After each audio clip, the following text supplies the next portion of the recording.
Dan lagi sabda Rasulullah sallallahu alaihi wasallam, siapa yang membaca sesudah maghrib,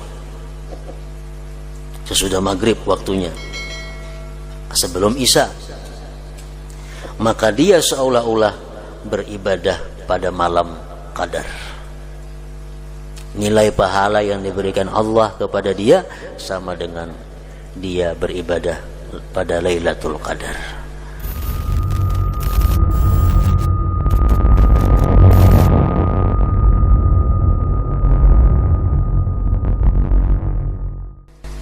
Surat As-Sajdah ini makiyatun, diturunkan di Mekah, wa ayatuha salasun, dan ayat-ayatnya berjumlah 30 ayat. Dinamakan surat yang ke-32 ini dengan surat As-Sajdah karena di dalam surat ini pada ayat 15 di situ kita diperintahkan untuk sujud kepada Allah Subhanahu wa taala bila mana kita membacanya atau mendengarnya, yaitu ayat yang berbunyi innama yu'minu bi ayatina allazina idza dzukiru biha kharru sujada wa sabbahu bihamdi rabbihim wa hum la yastakbirun. Nah, oleh karena itulah surat yang ke-32 ini disebut dengan surat As-Sajdah. Bisa juga disebut orang surat yang ke-32 ini dengan surat Alif Lam Mim Tanzil. Para muhibbin rahimakumullah, surat As-Sajdah ini adalah salah satu di antara surat-surat yang agung, surat yang sangat banyak manfaatnya, surat yang sangat banyak faedahnya apabila kita mampu mengamalkannya. Rasulullah sallallahu alaihi wasallam bersabda, Alif Lam Mim Tanzil taji'u laha janahani yaumal qiyamah tuzillu sahibaha wa taqulu la sabila alaihi la sabila alaihi. Sabda Rasulullah bahwa surat Sajdah ini nantinya pada hari kiamat dia datang dengan dua sayapnya di padang mahsyar, di tempat yang sangat panas. Surat Sajdah ini datang dengan dua sayap. Dia menaungi orang yang membacanya, dia melindungi orang yang membacanya. Dan surat As-Sajdah itu berkata, la sabila alaihi la sabila alaihi. Tidak ada jalan untuk mengganggu ini orang, tidak ada jalan untuk menyiksa ini orang, tidak ada jalan untuk menyakiti ini orang. Salah satu di antara keutamaan surat As-Sajdah ini. Dan lagi disebutkan dari Khalid bin Ma'dan, beliau berkata, Iqra'ul munjiyah wa hiya alif lam mim tanzil fa innahu balagani anna rajulan kana yaqra'uha ma yaqra'u syai'an ghairaha wa kana kathiral khataya fa nasharat janahaha alaihi wa qalat rabbi ighfir lahu fa innahu kana yukthiru min qira'ati fa shaffa'aha rabbu bihi wa qala uktubu lahu bi kulli khati'atin hasanah warfa'u lahu darajah. Akhrajahu Darimi. Bacalah oleh kamu ini surat yang menyelamatkan, yaitu surat As-Sajdah. Telah sampai kabar kepadaku, kata beliau, bahwa seorang laki-laki dia di dalam dunia membaca surat Sajdah ini, mengamalkan surat Sajdah, dan dia tidak mengamalkan surat yang lainnya. Ma yaqra'u syai'an ghairaha. Dia kada tahu Yasin, kada tahu Tabarak. Yang diamalkannya setiap hari adalah surat Alif Lam Mim saja. Wa kana katsiral khataya, dan orang ini banyak mempunyai dosa. Nah, pada hari kiamat nanti di padang mahsyar ini surat As-Sajdah membuka sayapnya dan dia berkata kepada Allah Subhanahu wa taala. Surat Sajdah ini berkata, Rabbighfir lahu, ya Allah ampuni dia karena dia sering membaca aku.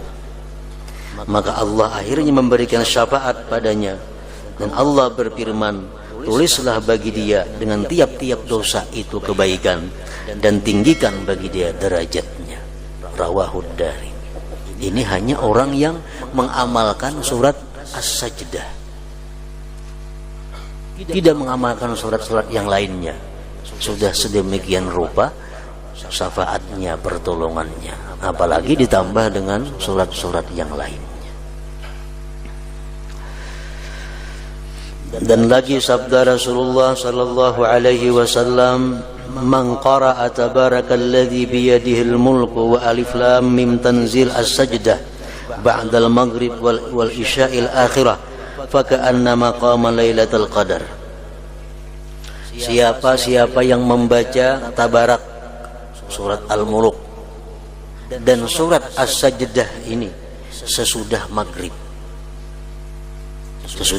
waktunya, sebelum Isya, maka dia seolah-olah beribadah pada malam Qadar. Nilai pahala yang diberikan Allah kepada dia sama dengan dia beribadah pada Lailatul Qadar.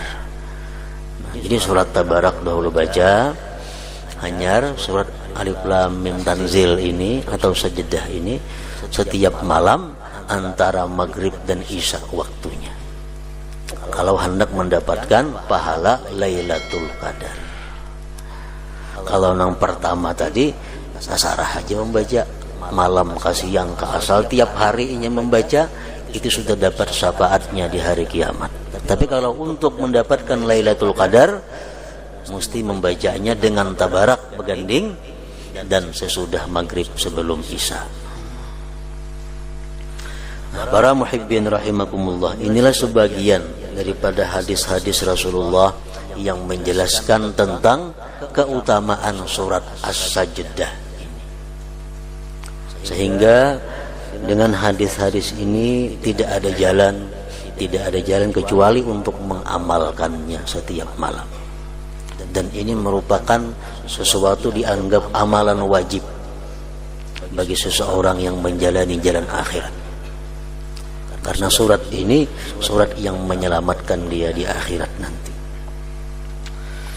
Para muhibbin rahimakumullah, surat As-Sajdah sebagaimana surat-surat yang lainnya banyak mengisahkan keadaan-keadaan akhirat, banyak memberikan petunjuk hidayah kepada umat.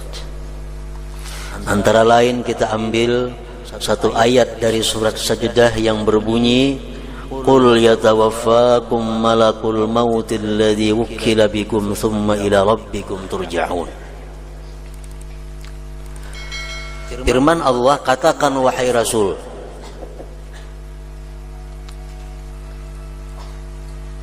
selagi akan mewafatkan akan kamu oleh malaikat maut. Selagi akan mewafatkan akan kalian oleh malaikat maut yang diwakilkan dia dengan kamu, kemudian kepada Tuhanmu kamu dikembalikan.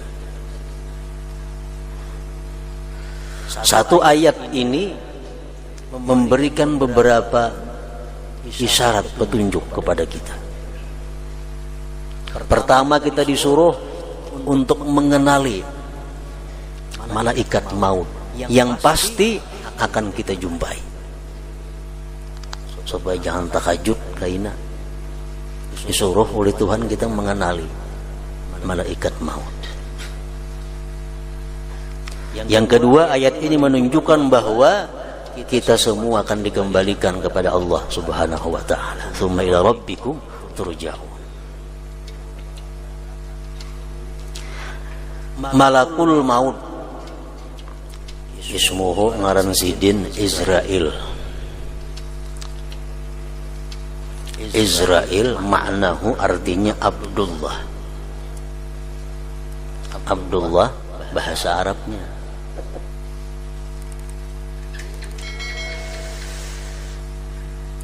lahu rusulun, bagi malaikat maut yang bernama Israel ini banyak mempunyai utusan-utusan yang selalu dikirim kepada manusia. Makin banyak utusan-utusan itu datang kepada kita, artinya makin dekat nang mautus datang kepada kita. Lahu rusulun katsirah. Kama warada fil khabar, di dalam hadis disebutkan asyaibu wal amradu wa taghayyur sam'i wal basar wal ajzu min rusuli malakil maut.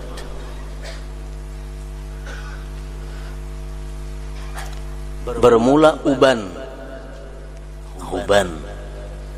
penyakit, berubahnya pendengaran penglihatan, lemah anggota tubuh, itu merupakan sebagian daripada utusan malaikat maut. Rambut kita dahulunya hirang, dahulunya bagus, tiba-tiba datang putih. Dicabut sebilah tumbuh 2, cabut 2 tumbuh 5, makin banyak utusan. Dulunya sihat, dulunya kada pernah sakit, datang utusan malaikat maut, mulai datang macam-macam penyakit. Dulunya mata, telinga normal, sekarang mata betasma, telinga memakai alat. Dulunya kuat, sekarang lemah.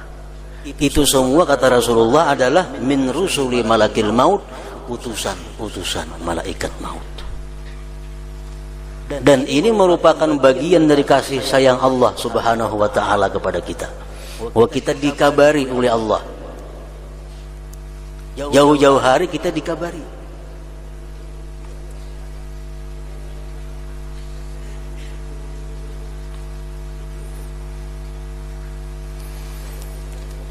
Disebutkan ada salah seorang nabi di antara anbiya illah ta'ala, didatangi oleh malaikat maut. Nabi ini berbicara dengan malaikat maut bahwa kalau engkau datang kepadaku, tolong beri aku kabar sebelumnya supaya aku bersiap-siap, kata itu Nabi tadi. Kata malaikat maut, baik.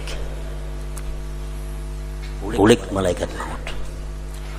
Beberapa puluh tahun berikutnya datang malaikat maut kepada Nabi tadi.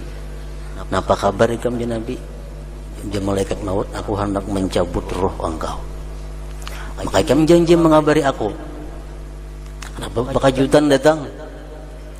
Ya malaikat maut tuh kabarnya di kepala ikam. Dulunya hirang aku datang ke sini, sekarang lebih separuh yang putihnya. Itu kabarku, itu utusanku. Makanya dilarang kita mencabut uban itu. Dilarang mencabut uban. Dilarang mewarnai uban dengan hitam. Kenapa? Semacam kada sudi dengan utusan malaikat maut itu. Menyebabkan kita lupa dengan keadaan kita yang sebenarnya. Para muhibbin rahimakumullah. Namun kadang-kadang ada orang yang tidak ada utusan malaikat maut langsung mati. Orangnya kada behuban, orangnya masih sigar, orangnya masih bugar, mata masih hawas, talingnya masih baik, mati mendadak. Itu ada juga sebagian manusia. Rasulullah SAW bersabda, mautul faj'ah rahatul mu'min wa asapun 'alal fajir. Rawahu Ahmad. Mati yang mendadak seperti itu sesuatu rahmat, sesuatu kelapangan kalau dia orang yang beriman. Kalau orang beriman, setiap saat pun dia mati, baik. Kenapa? Karena setiap saat dia siap untuk menghadap Allah Subhanahu wa ta'ala. Tapi kalau orang yang fajir, orang yang fasik, orang yang banyak maksiat kepada Allah, mati bakajut, celaka atasnya.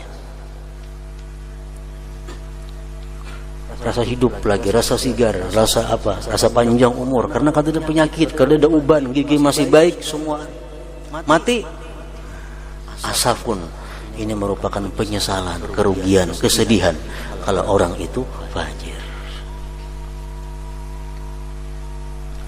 Para muhibbin rahimakumullah, disebutkan dalam hadis yang berbunyi, ma min yaumin tatlu'u samsuhu illa wa malakul mauti yunadi ya abna al-arba'in hada waqtu akhdhi zat adhanukum hadirah wa a'dha'ukum qawiyah wa ya abna al-khamsin qad dana waqtu akhdhi wal hasad wa ya abna as-sittin nasitumul iqab wa ghafalatum an raddil jawab.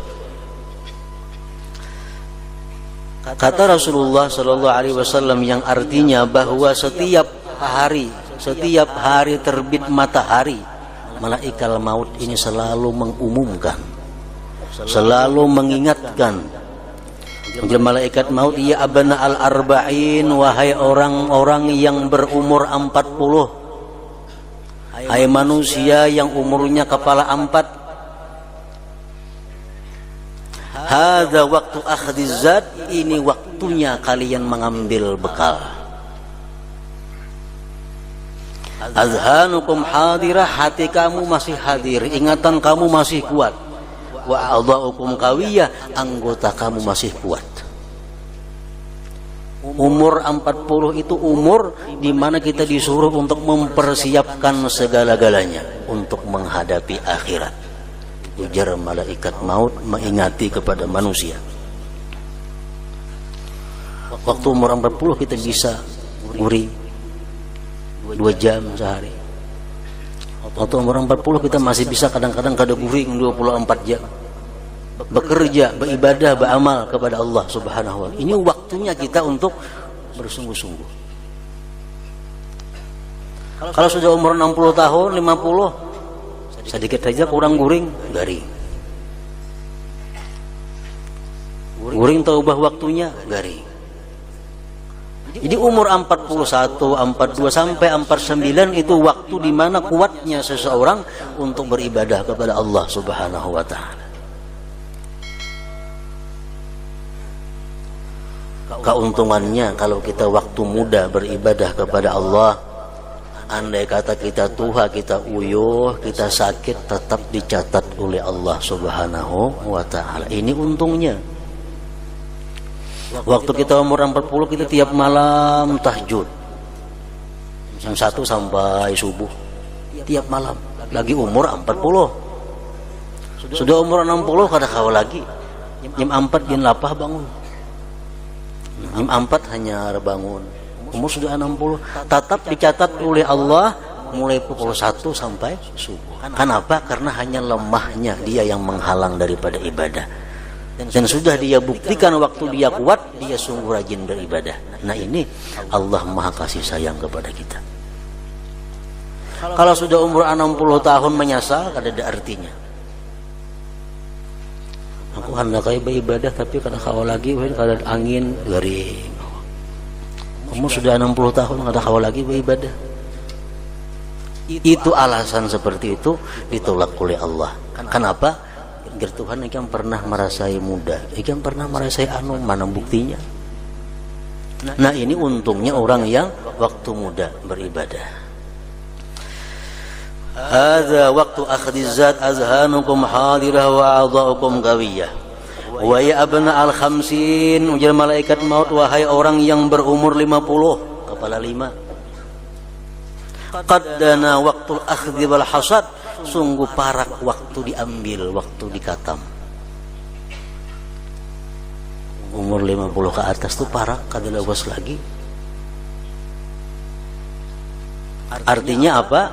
Orang yang sudah umur 50 ke atas ini tuh sedikit benar lagi memikirkan duniawi. Waktunya diisi dengan sanggup untuk akhirat. Umur sudah 50 lebih.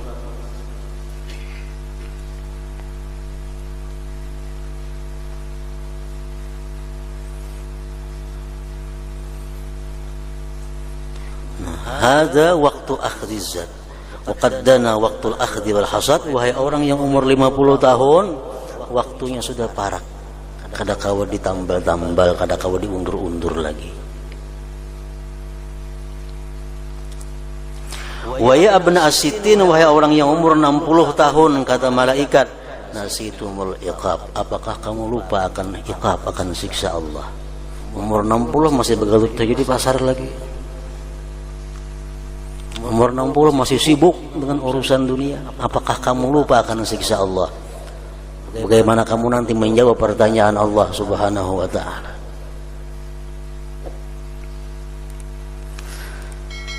Para muhibbin rahimakumullah, itulah seruan malaikat maut kepada kita. Imam Al-Ghazali rahimahullah mengatakan, alal fajir salasu dawahil maut. Orang yang banyak dosa, al-fajir, ibarat ditimbang-timbang kalah kebaikannya. Dia itu kalau mati menemui 3 huru hara yang dahsyat. Pertama, syiddatun naza, persangatan sakit, dicabut nyawa itu. Wa huwa qadru 300 darbatin bisaib, kadar 300 kali cencang dengan pedang. Itu kematian. Sakitnya kayak apa? Kayak dipukul lawan pedang, dicancang 300 kali. Itu sakitnya orang mencabut nyawa.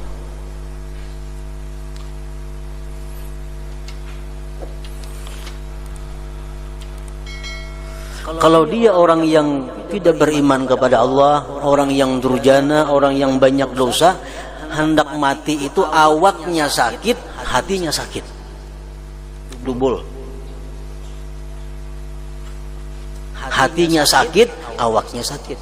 Kalau orang yang beriman kepada Allah, paling-paling awaknya sakit, tapi hatinya tenang, hatinya ridha.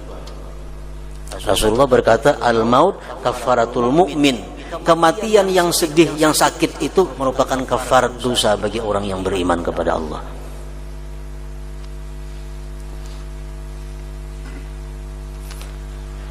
Imam Ghazali membandingkan kayak apa sakitnya itu mati bagi orang-orang yang jahat. Contoh, andai kata kita dipukuli oleh perampok, mulai kepala sampai betis dipupuhnya, dipukulinya oleh perampok, kepala sampai betis berluka-luka, sakit kan itu, sakit. Ditambah lagi pulang seluruh harta kita, anak kita, bini kita, jabatan kita, kekasih kita diambil oleh perampok semua. Bayangkan kayak apa sakitnya hati kita. Awak itu dipukuli mulai kepala sampai betis, rumah diambil perampok, bini, anak, kekasih, semuaan kada bertinggal sebuting pun kada ada lagi, tinggal sebatang kara kita hidup. Kayak apa sakitnya kayak itu. Nah, itu nggak bisa dicontohkan kayak apa sakitnya itu mati. Nah, orang nang mati macam itu, di samping menghadapi sakitnya mencabut roh, bagi orang yang cinta kepada dunia, bagaimana sakitnya hati meninggalkan harta yang sekian banyak. Makanya kalau orang sedikit harta, makin sedikit sakitnya mati. Orang yang sedikit anak, makin sedikit sakitnya hati. Kenapa? Karena hub cinta kepada anak, cinta kepada harta itu menyakiti hati kalau berpisah kepadanya. Mana dipukuli orang, anak diambil orang, bini diambil orang, kada boleh bertemuan lagi, semuaan habis. Nah, bayangkan kayak apa sakitnya kita saat itu. Nah, itulah bagian kecil yang bisa dicontohkan untuk merasakan bagaimana kematian itu. Orang kadang-kadang hilang jabatan aja stres sudah. Ada motor masih ada, rumah 2-3 buah berisi bini 2, anak banyak berisi harta berlimpah ruah, jabatan ampe stres. Hanya jabatan, awak masih sihat lagi itu. Nah bayangkan kalau awak sudah sakit dipukuli orang, jabatan diambil, samuan habis, kayak apa sakitnya. Nah itulah perumpamaan yang bisa dicontohkan sedikit tentang kematian.